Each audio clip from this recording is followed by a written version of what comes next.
but not least, we have Disha Gosalia speaking to us about her experiences navigating being a shy engineer. Thanks, Disha. All right, last talk. And given the topic of my talk, I should start from a point of vulnerability here. I can't wait for this to get over, so as you guys, we can all get back to our mingling.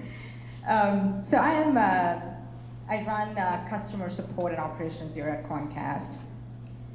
And why do I qualify and why am I here talking about this? Growing up in India, when you're somebody who's a straight A student or academically focused, you're kind of placed at a pedestal and you always make your parents proud. And so it doesn't matter if you're a loner out there.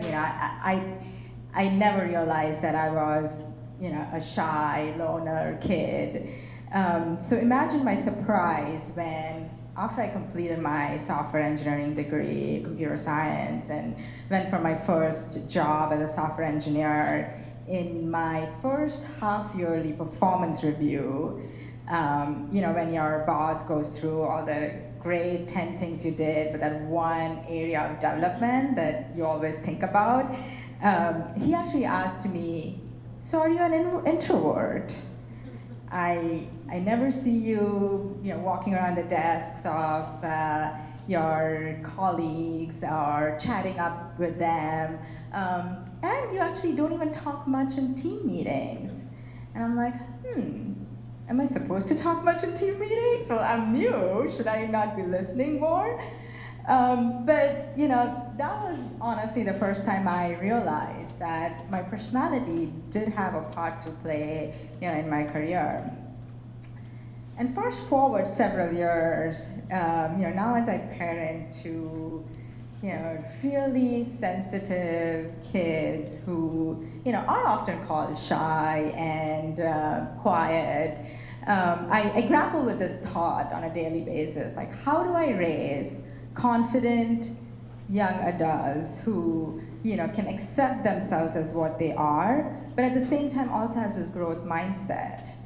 And so today I'm going to go through some of my learnings as I've navigated my career, and hopefully as I share my story, you guys can pick up some tidbits here.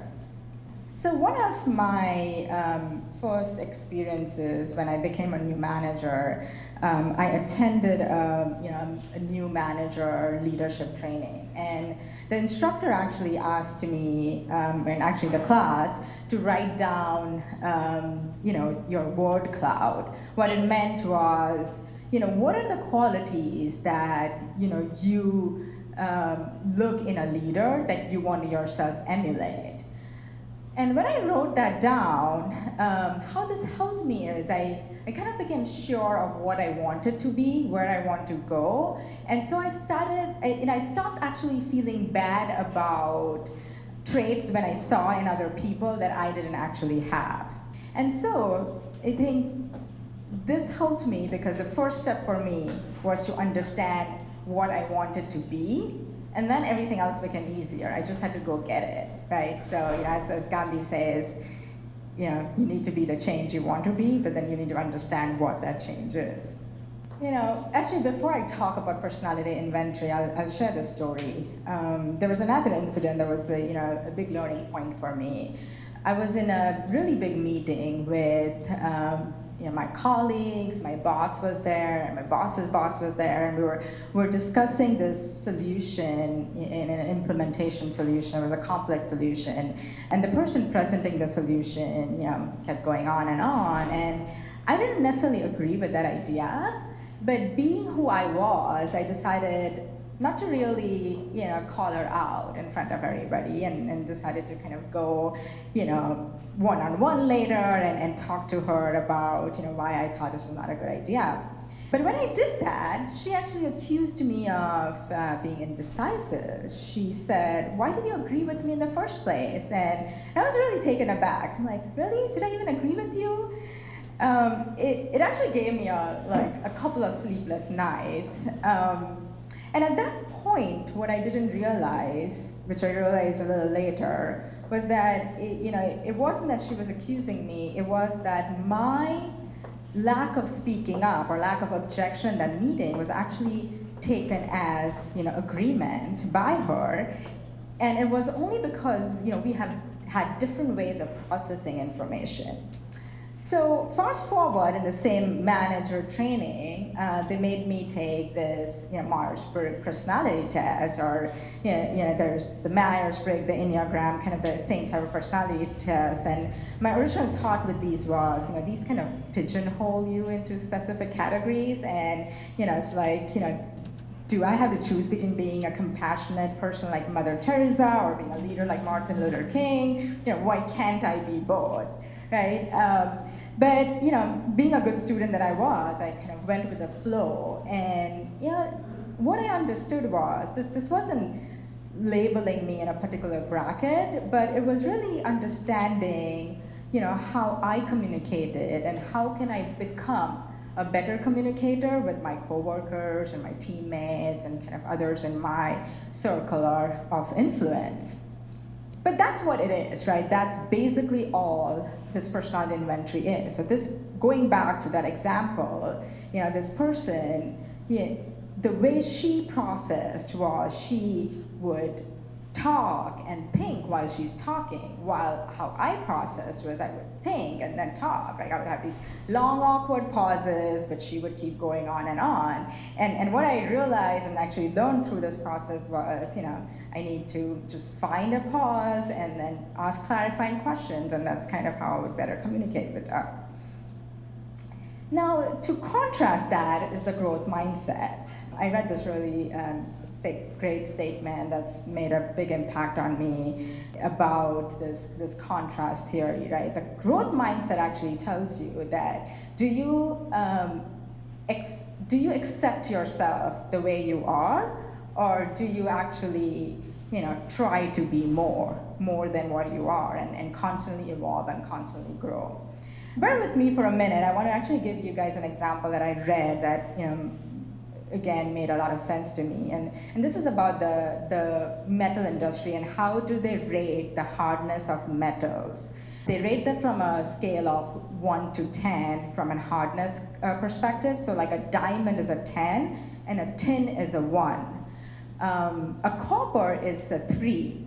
So a tin is the softest and copper is a 3. Now tin and copper are not found in the same vicinity at all. They're like found in a completely different vicinity. Somebody decided to take tin and copper and combine them.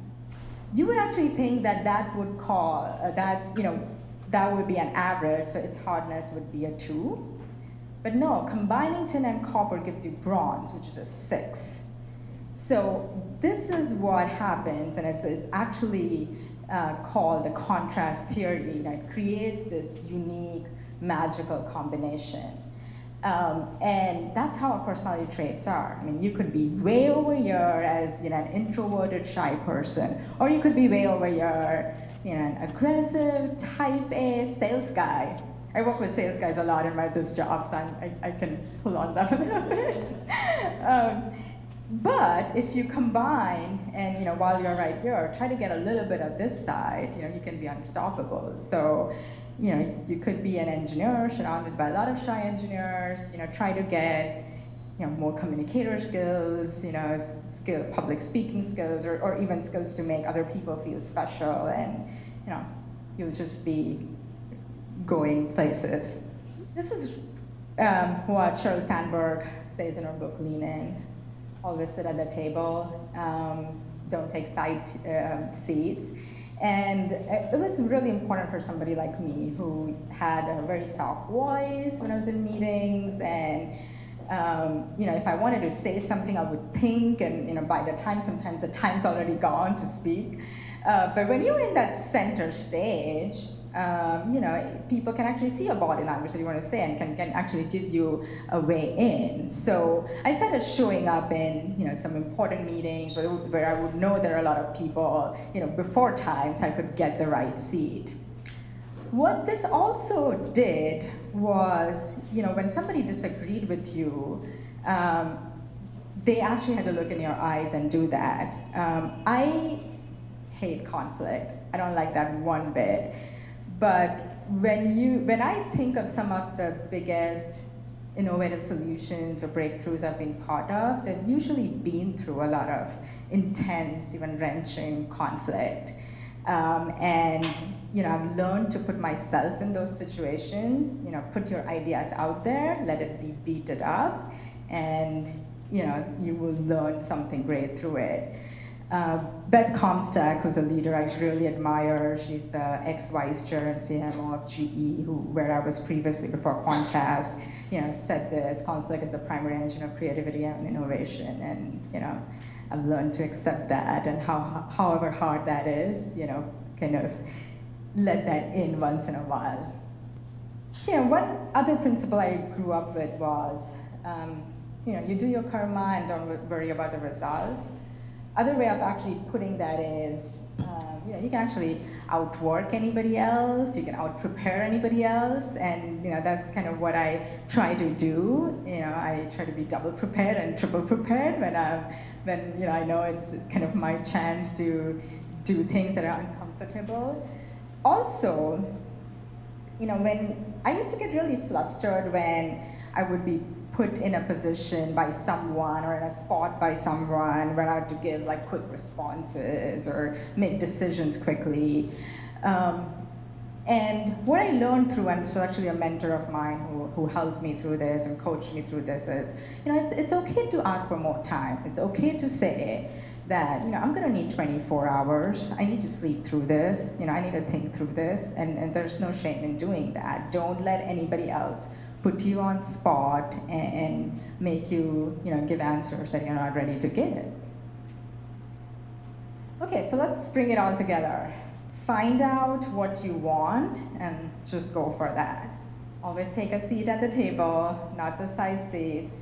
Always be prepared, but if you're not, there's no shame in asking for more time. Find a yang to your yin. This is something, again, I've done when I've hosted large events or large meetings.